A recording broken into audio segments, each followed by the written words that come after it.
If you're a financial advisor and you're getting halfway through this and you're like, I'm not the person who needs to be going in there and setting all this stuff up, and this is confusing for me, and I don't want to be a Facebook advertiser, and I don't want to be a data nerd and all of that, and I don't want to be a web developer, that's fine. That's fine.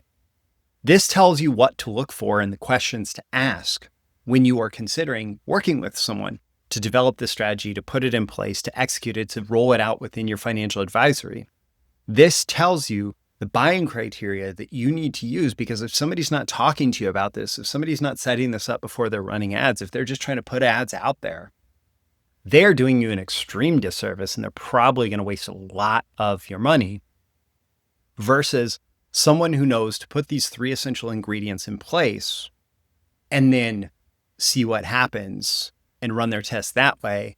Because once these 3 essential ingredients are in place, then you are setting yourself up for effective learning of the algorithm so that the algorithm can give you more of the results that you want for the money that you're putting in. Welcome to Daily Discovery Calls for Financial Advisors, the first and only show dedicated exclusively to helping entrepreneurial, growth-driven financial advisors book more discovery calls with qualified prospects every day of the week. I'm your host, Roy Furr, the Advisor CMO. Let's get into it. We are back with the next episode of Daily Discovery Calls for Financial Advisors. I'm Roy Furr, the Advisor CMO, and you are tuned in to the first and only podcast dedicated exclusively to helping financial advisors put more discovery calls on their calendar every single day of the week.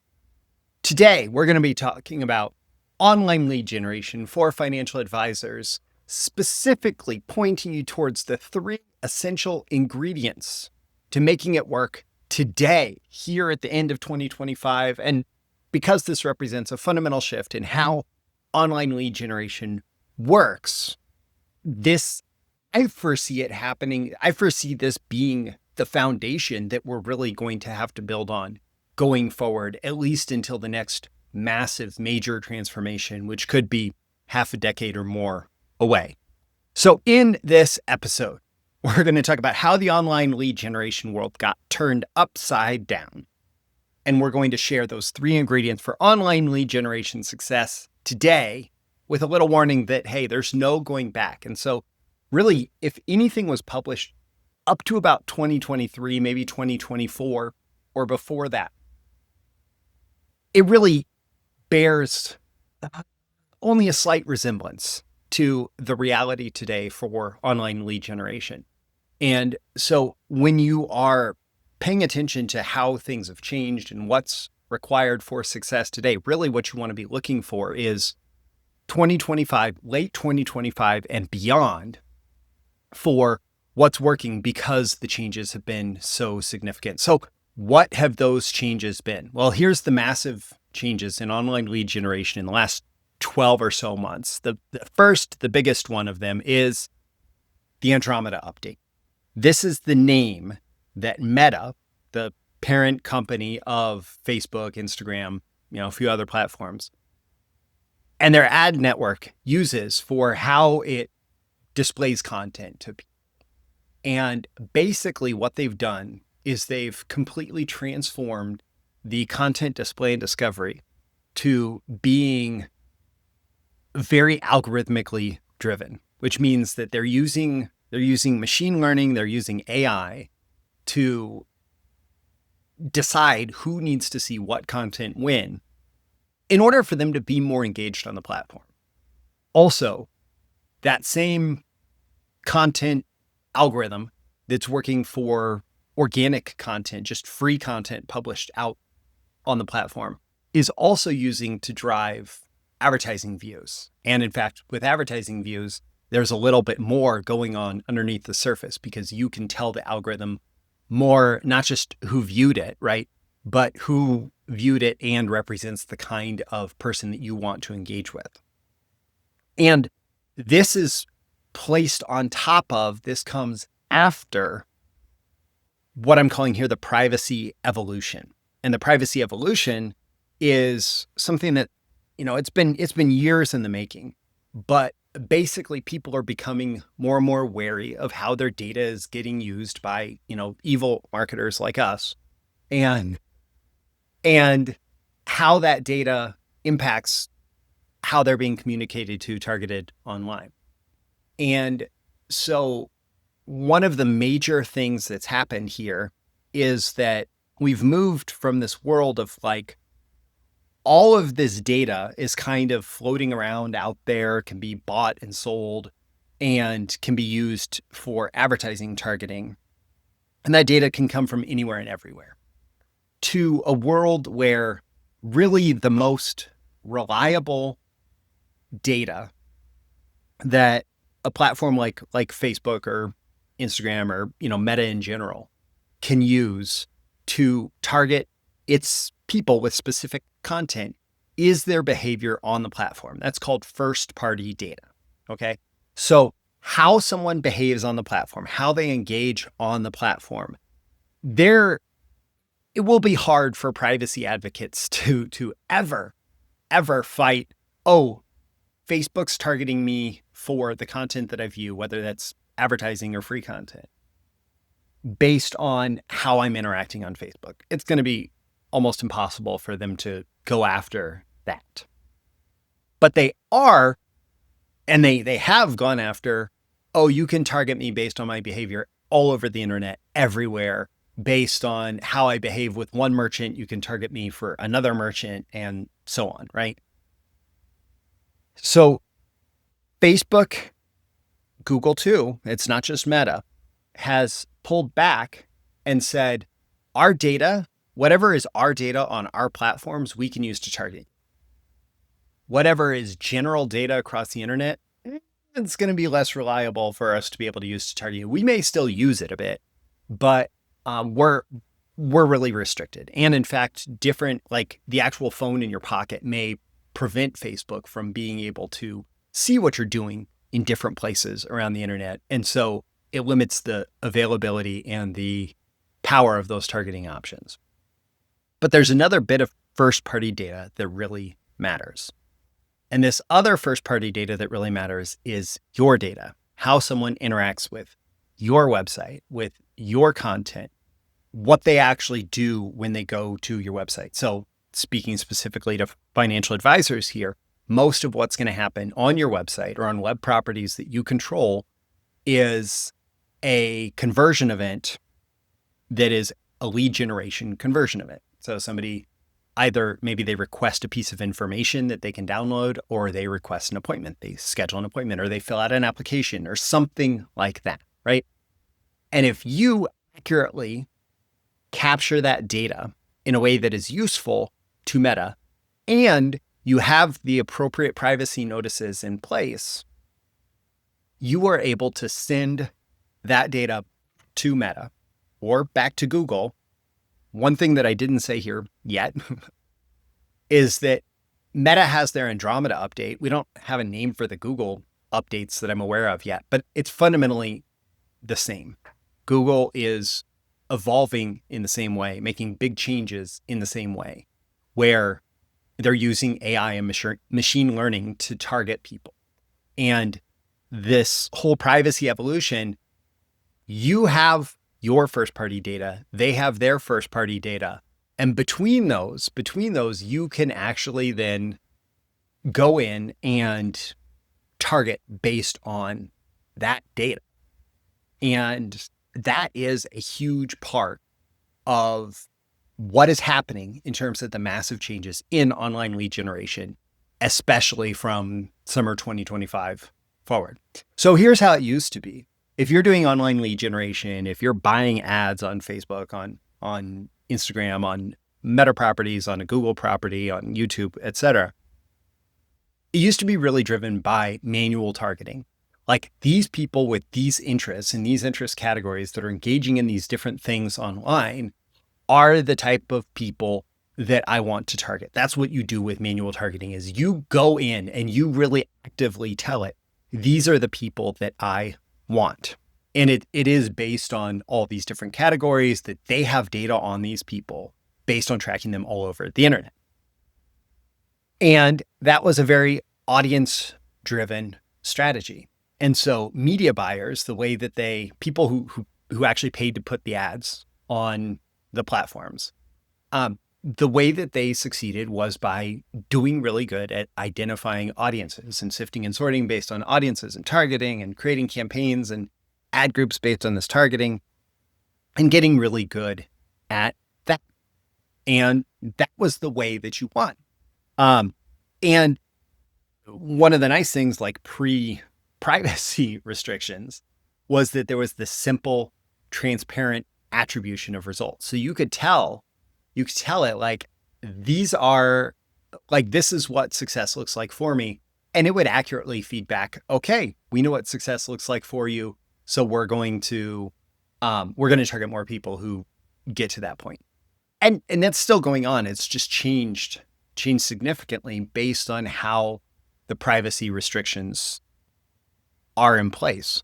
So, for example, let me give you a specific example of that. As soon as someone clicks off of Facebook, they click on your ad on Facebook and they go to your website, even though you installed the Facebook pixel and you paid for the ad and you paid for that person to click through and go to your website, it is no longer first-party data for them for how they can track and follow your behavior. And in fact, a lot of privacy restrictions prevent them from seeing everybody who goes to your website. Didn't used to be the case. It is the case now. With their pixel, the pixel used to tell them how people are behaving on a website. And so attribution could be simple. It could be transparent. Today they're essentially sending someone out there semi-blind. Like for some people, they can see, okay, depending on the privacy settings on their device, that person did click through their website and we got that information back from them. For other people, they can't see it all. And those may be your best customers. Like Apple devices in general, whether you think Apple users are your best customers or not, your best clients or not, Apple devices in general, it's much less transparent what's going on. And so Facebook doesn't necessarily see because it's no longer first-party data, so they no longer have access to it. So it used to be that they could see all of that. And the way that you won was with media buying strategy. Okay, we're going to try targeting these people and we're going to put these ads in front of them and we're going to see how it does. And then we're going to be able to turn off the losers and keep spending on the winners. And it was very much controlled by that person who was pulling the levers inside the advertising platform. Here's how it is now after the Andromeda update and after this privacy evolution and how it's all changed. And again, I'm referencing Facebook a lot because it's a great place for discovery of new products and services. And it's just a huge advertising network and it is effective for financial services if you know how to do it. All of these same rules apply to what's going on over at Google too. Maybe Facebook is a little more in front of it because they were in front of a lot of the scandals. And they were the more public face of some of these issues. But again, like all of this applies across the board. So here's how it is now. Instead of manual targeting, we have automatic AI, algorithmic driven targeting, which means you have less choice over all of those attributes that you want to influence who your ads are shown to. You can still tell it, generally this is who I want. It may or may not listen. It may or may not pay attention. It might say, nice suggestion, I'm going to go do my thing over here. Right? But it's instead of this manual targeting, it is automatic targeting, AI-driven targeting. You can still put some constraints around it. So for example, if you're a financial advisor primarily working inside a local market, you can put constraints around your city. For financial services, you can't do specific zip codes. You can't get into like that super targeting, right? But the algorithm can figure out that, oh, this person wants leads in this city, and these particular zip codes are the ones that seem to be the best ones for that advertiser. But you can't tell it that. You can't tell it that. But again, it's all algorithm. It's all automatic. It's all the AI doing its thing. And now instead of audience-driven advertising success, it's ads-driven advertising success, which means that the creative that you put up and how people respond to it is largely what is going to drive the success. The ads that you create, the ads that you publish, and the way that people interact with them on the platform and what behavior that leads to later. I should also say data-driven. It's ads and data-driven because it is really, it's based on the data that you're feeding back into the algorithm. And so better ads that get more of the response that you want and that the algorithm can play with, the algorithm can put in front of the right people is what's going to lead to success. There is also, instead of simple transparent attribution, we have extremely fuzzy attribution.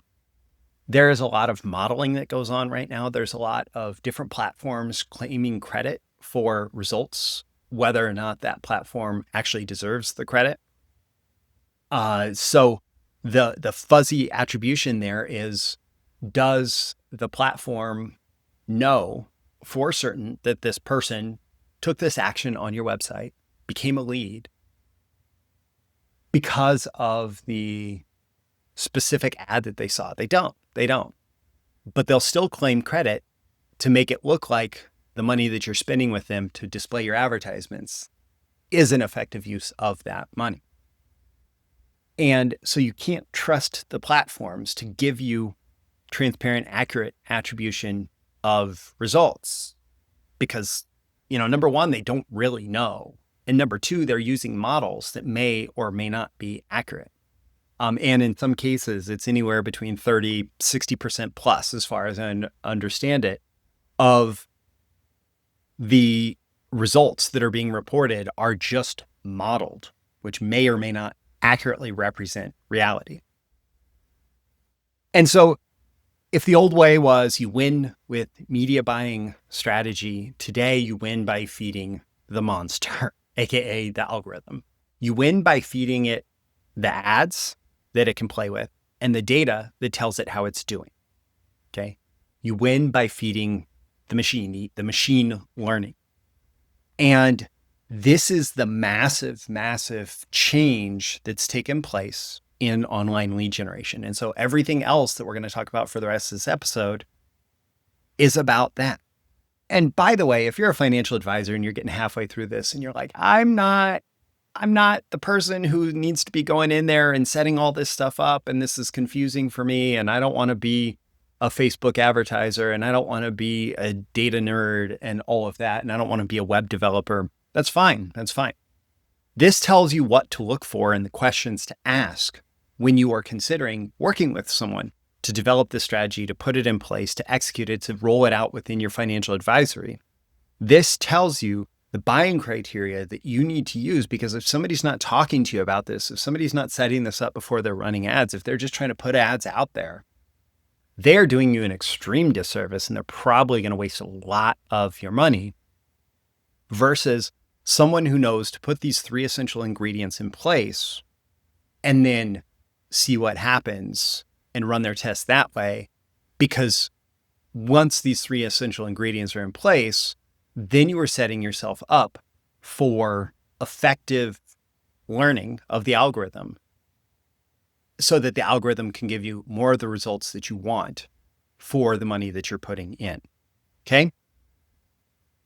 So we're going to start with the number one hidden secret. This is essential ingredient number one, the number one hidden secret to online lead generation success. It's all about the data. It is all about the data. And I said ads driven because on the front end, on the execution side, success is about the ads that you're giving the algorithm to play with.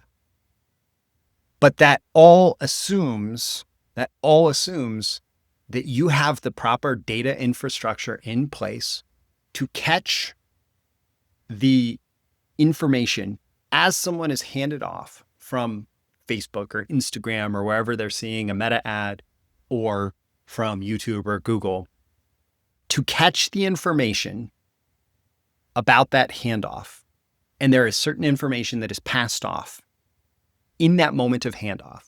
To catch the information about that handoff, to store that information, to observe how that person behaves once they're playing in your sandbox, once they're on your website, once they're going through your lead generation process, to capture all that data.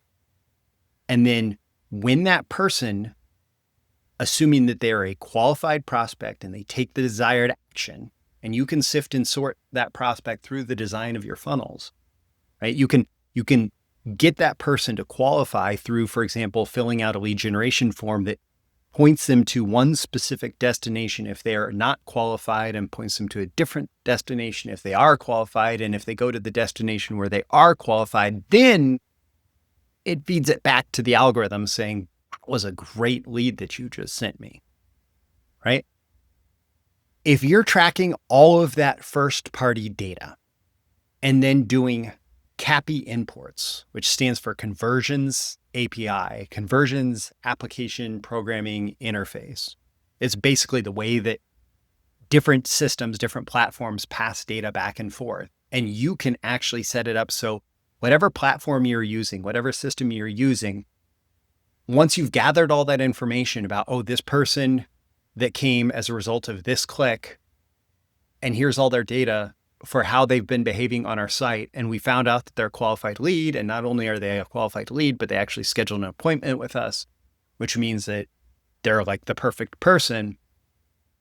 We can bundle up all that data and we can say, hey, Facebook, hey, Meta, hey, Google, this person, that was a great person that you sent me. Can you send me more like it? And so essential ingredient here, number one, is this data that tells the algorithm exactly who you want more of, right? And this isn't, again, like the old way was to tell it who you want more of by saying, this is what we think our ideal clients look like. And if you got that right, wow, you could be off to the races, right? If you got it mostly right, you could still have a lot of success. If you got it wrong, you may say Facebook advertising doesn't work, right? Now, we're making sure that if someone takes the action that we want them to take, and we've identified them as a good lead, we're making sure that the infrastructure is in place to pass that data back to the algorithm to tell them exactly who we want. And so that's essential ingredient number one for online lead generation for financial advisors today, mid-2025 and beyond. Moving on to essential ingredient number two, this is the one massive lever. Once you have that infrastructure set up, this is the one massive lever that you can pull for more lead generation, for success. And that is content. Lots of content. So much content. Different kinds of ads, different approaches to ads. There's lots of different ways that you can approach ads. So it can be video content / ads. It can be picture content / ads. It can be text-driven or even text-only content / ads.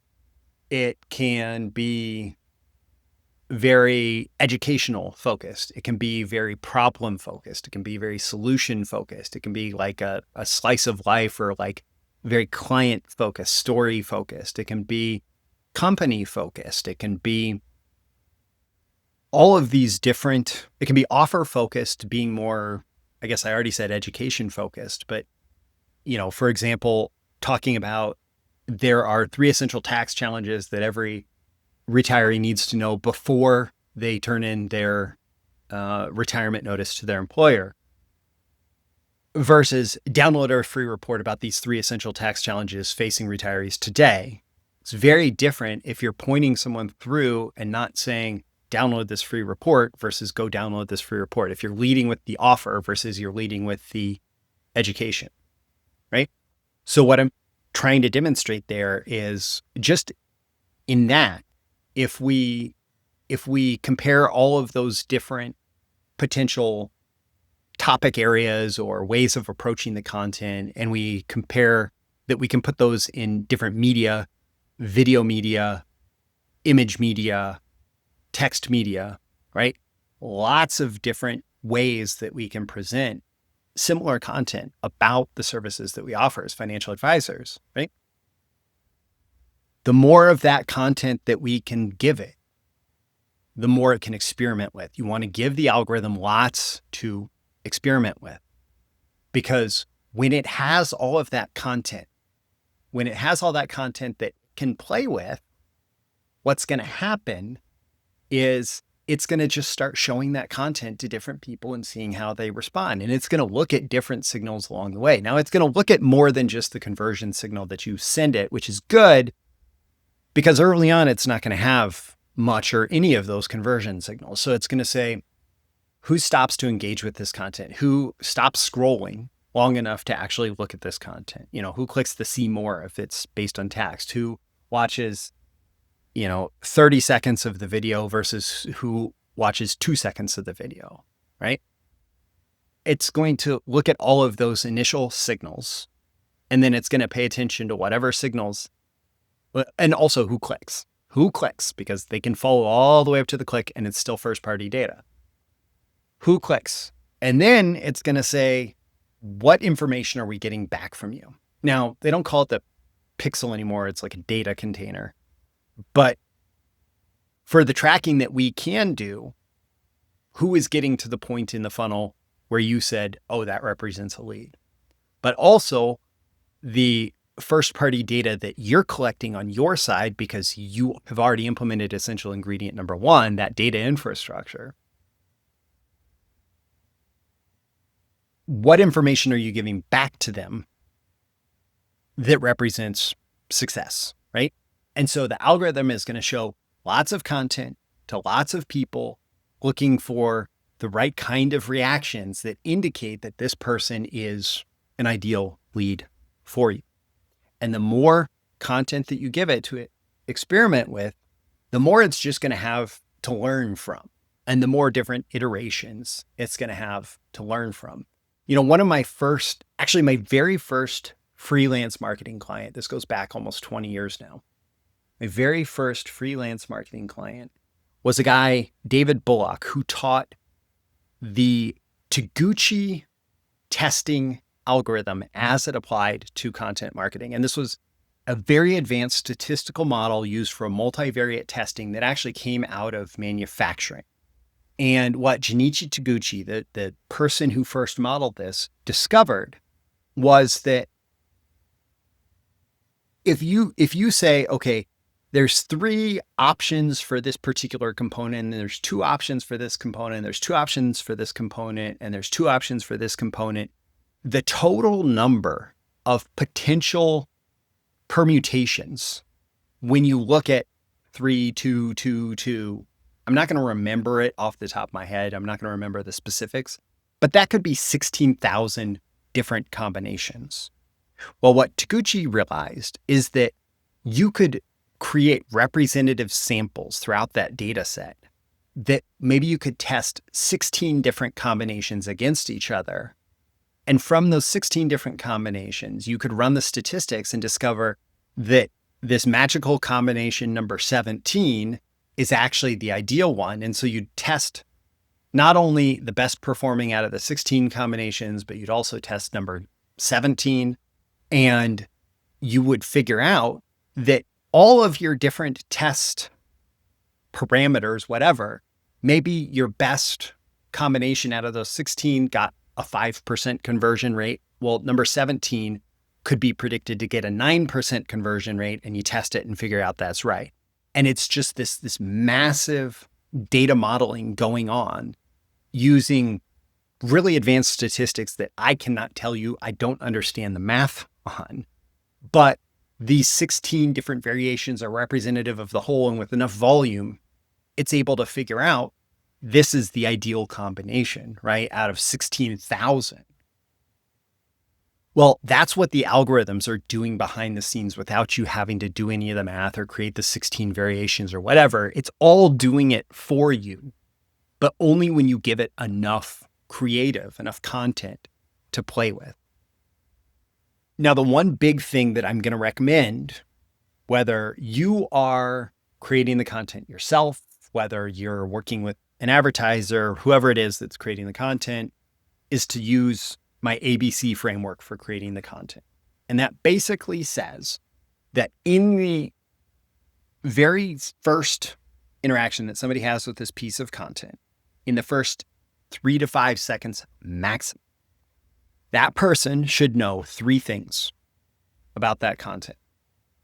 Number 1, they should know who the audience is for. So if this person is in your audience, if they're an ideal potential lead for you, they should know this is for me, audience. B is for benefit.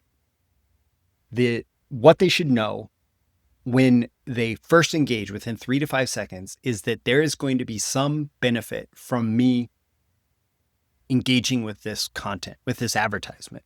Not benefit from becoming a customer or client, but benefit from engaging with the advertisement. So I'm going to learn something that either gives me a positive in the future or that prevents a negative in the future.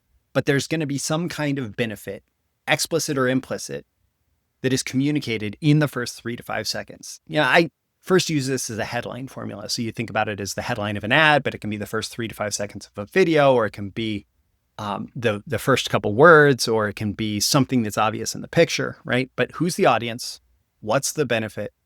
And they should also know that there is more to learn, and that's C, which is curiosity, okay? So you don't want to give it all away. You want to maintain curiosity, that there's something more to learn. They can go deeper by continuing to engage with the ad. And so again, like if we're saying 3 retirement tax challenges you need to know before the day you retire, let's look at that from the ABC perspective. Okay, A, audience, retirement taxes, like that tells you who the audience is. Somebody with money who is approaching retirement probably, or thinking about retirement, who is interested in not paying too much in taxes, right? So audience, 3 retirement tax challenges, tells you who the audience is. B, benefit, tax challenges, that promises to tell you about a problem that you could run into if you don't understand it, or whether you understand it or not. And it also implies the benefit that there's going to be some solutions to those challenges too, because a problem well-defined is half solved. C, curiosity. I want to know what those 3 retirement tax challenges are and why I need to know about them before the day I retire, right? Like there's curiosity, because I'm not saying the 3 tax challenges you need to face or you need to understand are taxes on withdrawals, taxes on RMDs, and taxes on, Social Security income, something like that, right? Whatever those 3 tax challenges might be, I'm not giving it away in the introduction there. And that's what ABC content is it forces them to go deeper. It tells them it's for them. It tells them what they're going to get, and it forces them to go deeper in order to get that benefit. So still talking about content here. One more point that I want to make is this idea of ad scent and backwards content creation. So it's not enough just to say, okay, I know who this is for. I know what they're going to get. I know why they should continue to pay attention and go deeper with this. You also need to know where they're going. And so when I talk about backward, I'm going to start with the backwards content creation. I'm going to do this backwards. So if you are building out a lead generation funnel for online lead generation, typically the way that it works with the algorithm is you want one campaign for each real funnel that you create. And so let's say we're offering that report. Let's say maybe there's an opportunity to book a call on the backside of the report that indicates an even more qualified lead or a more valuable lead that has some lead disqualification associated with it. Well, we have defined the process that we want someone to go through in order to be considered a qualified lead there. So the way that we create successful content is we work backwards from there. And so we're working backwards from they booked an appointment, they're a qualified lead, they requested the report to even see the appointment offer in the first place. And so if that is the ecosystem that we're putting into. And really the first conversion event that's going to happen once they're on the website, once they're on the landing page, is going to be requesting that report. Then we want to think about how are the ads that we're creating, the content that we're creating, all obviously leading someone towards that offer, the free report. Okay. So that's what AdSent is, that the message that they're engaging with on the ad should match with where they're actually landing on the landing page after they click. And the better your AdSent is, the higher your conversion rate tends to be, because people are getting what they expect after they click. And so you have to make sure that you're doing that. And so we always work backwards. So even as we're trying to get creative and create a ton of content here for the algorithms to do what the algorithms do, we are making sure that we're creating that content that matches the experience that they're going to have when they get to the website. And so we may have lots of different ways that we try to hook their attention, but we need to make sure that that hook transitions into essentially telling them, okay, you need the information in this report, and here's where you go to get the report. Okay. And there's typically like one main way to present the offer, or maybe a couple ways to present the offer. Maybe one that's more obvious that it is a report that they have to request, that's more obvious that it's, where you make the offer more obvious in the ad. And maybe the other way to present this offer is to make the offer less obvious, that you're just promising them the content of the report and they don't get to realizing that it is a report that they have to opt in for until they get to the landing page, right? So there may be two different ways to present that offer. There may be a couple ways that you present the core story of that, and there may be lots of ways that you hook their attention. But this is the idea of backwards content creation, is we're looking at where we want them to go, and we're looking at what steps we need to lay out in front of them to get them there. And it needs to always make sense. The process that they follow needs to feel like each step is a natural next step. And that's how you maximize conversion rates for these. All right. So that's me beating up the essential ingredient number 2 of content as much as possible. And good news, this last one is going to be relatively quick. If you're ready for lead generation success, this is all that's left. Essential ingredient number 3 is what I've called the time budget continuum. Basically, it's like the space-time continuum, right? So Albert Einstein says space and time is the same thing. I don't completely understand it. I can't completely wrap my head around it, but budget and time are the same thing when it comes to feeding the algorithm here.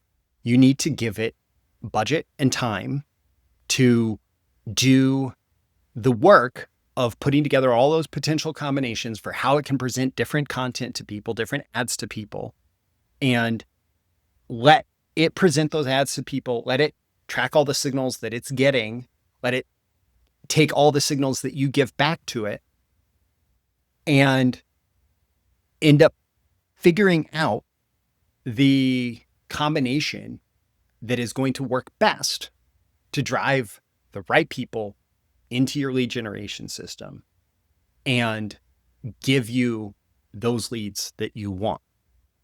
And that only happens, we have to set up success by having the infrastructure in place to give the data back to the algorithm. We have to give it lots of content on the front end that it can use to attract the right people into the system and point them into your funnel, your lead generation funnel, right? So the data has to be there, the content or the ads need to be there, and then we need budget and time that are essentially the fuel that it is going to use to run the machine as the machine figures out what's going to work. Okay. And this is actually a perfect application of machine learning. Machine learning, I will contest that large language models are really good, and that's AI machine learning applied to writing, are really good at regurgitating information, regurgitating common information, and maybe even restructuring it and presenting it in different ways. Large language models are not good at the kind of very specific type of writing that generates a human response. Large language models can only combine words that have been combined before into new and novel ways, but it cannot generate an emotional response from people, right? And so that's why so many companies that have used AI to create the messaging to try and drive results are now going back here, now that we've had a couple of years of large language models being available to the general public. They're now going back and they're rehiring content people, and they're rehiring copywriters, and they're rehiring the people that actually know how to create persuasive messaging, right? And so that's maybe not great application of machine learning. You can come up with lots of ideas using AI. You really want somebody who's a good copywriter, who's a good advertising person, to have the discretion to decide which of those are going to be most likely to get results, or how they need to be tweaked to be most likely to get results. But when it comes to sheer data analysis and processing data on the fly, man, this is a perfect application of machine learning. And so if you give it a bunch of content that it can put in front of people and see how people respond, and a bunch of data, it has its own first-party data and your first-party data that you feed back into it, again, with all the proper privacy acknowledgements and all of that, the machine can say, oh, okay, I'm really figuring things out. And I talked about the Taguchi testing and multivariate testing and how it can consider different combinations. And, what it will actually start to figure out is what content do we put in front of what person in what order. So it might say, oh, this particular message about the company or about the financial advisor, that's a really powerful message, but only if it appears after these other three messages, right? And so it's going to eventually figure out, the more budget and the more time that you give it, that's essential ingredient number 3, the budget time continuum. The more budget, the more time that you give it, the better it's going to understand what do we need to show to who, in what order, to make that person the most likely to become that qualified lead in the end. And it's going to figure that out, and it's going to get better and better at predicting who can we take your money for, putting the ads in front of, to get them to take the action that you want, so that you're going to be ecstatic as an advertiser, because you're getting more high quality leads for less money per lead. You're getting more high quality actions for less of an investment per action. And it really does require essential ingredients 1, 2, and 3 that we've talked about here. And so, just going back, we got to give it the data. We got to give it the content that it's going to use to try and get your audience to engage. And we have to give it time and budget, time and money that it's going to use. And time and money, it's going to start learning pretty quickly. You're probably going to get your worst results in the first couple of days, unless it just kind of knows who your ideal clients are. Then you might get a spike of results, and then your worst results for a few days after that. And then it's going to get better and better over the course of usually a couple of weeks up to a month. And it's going to continue to get better and better with more budget, more time, at saying, okay, for this particular defined action that we're looking, which would be a qualified lead generated out of this specific marketing funnel using these specific ads, we're going to get better and better at knowing how to get more of that, and how to get more of that in a way that is affordable for you as an advertiser. Because here's one of the big things that's come up for Facebook advertisers, for Google advertisers, for really anybody that, especially with these big algorithmic driven or these big kind of black box advertising machines, is that people say over and over again, Facebook wants to just keep taking money from advertisers who don't know any better. And I don't think that they really complain about the revenue. I don't think that they complain about the revenue. I think that they are happy to make money off of it. But what they've discovered is that from the advertiser side, advertisers that are reliably, consistently making more money on the platform are the advertisers that are going to spend the most. And so If you know that you can put $1 into Facebook and it's going to come back as $2 of client revenue, you're going to keep putting dollars in the machine. You're going to say, how many dollars can I give you until you can't do that for me anymore? And Facebook knows this. And it's not, they could be more helpful in setting up this whole infrastructure, right? And that would be wonderful. Maybe that's the next big change that comes, is they actually make it easier to set up this infrastructure. So it goes back to like the old days where all you had to do was install the little pixel code on your site. But they want you to succeed with your advertising because you will spend more. Despite what so many people will complain about in online forums about advertising on Meta, on Google, etc., they want you to be as successful as possible so that you will spend more. You just have to figure out how to do that within this system. And that's what I've just broken down here. And yeah, I mean, that's really what it comes down to. They want you to spend more, and the way that they know that you are most likely to do that is by getting results. All right. So in wrapping up this episode, don't forget to subscribe, like, comment, all those good things so that you get more content like this delivered to you, including more of these episodes. You can find me on LinkedIn. I'm at Roy Furr. That's ROYFURR, at Roy Furr on LinkedIn, or search for The Advisor CMO. And one little treat for you, for those of you who are still engaged at the end of that episode, if you want to know how to convert more visitors into scheduled calls, discovery calls on your calendar, check out my free training on better discovery calls and really better discovery call offers. How to present your discovery call in a way that makes people more likely to say yes, say, hey, sign me up. I'm ready to talk to an advisor. And that's at TheAdvisorCMO.com/discovery. That's TheAdvisorCMO.com/discovery. I'll make sure there's a link in the description. This is the Daily Discovery Calls for Financial Advisors podcast. I'm Roy Furr. Thanks for tuning in for another episode. I hope you got a ton of value out of it. Feel free to drop a comment. Let me know the value that you got or the biggest takeaway that you had, and I will see you again in the next episode. See you soon. Thanks for tuning into this episode of Daily Discovery Calls for Financial Advisors. If you got value from this episode, I'd absolutely love it if you do me the favor of sharing it with one other person who you think would also find it valuable. It's how the show can grow and how I can keep bringing this value to you. And if you want to learn more about how you can book more discovery calls with your ideal clients, go to theadvisorcmo.com/podcast.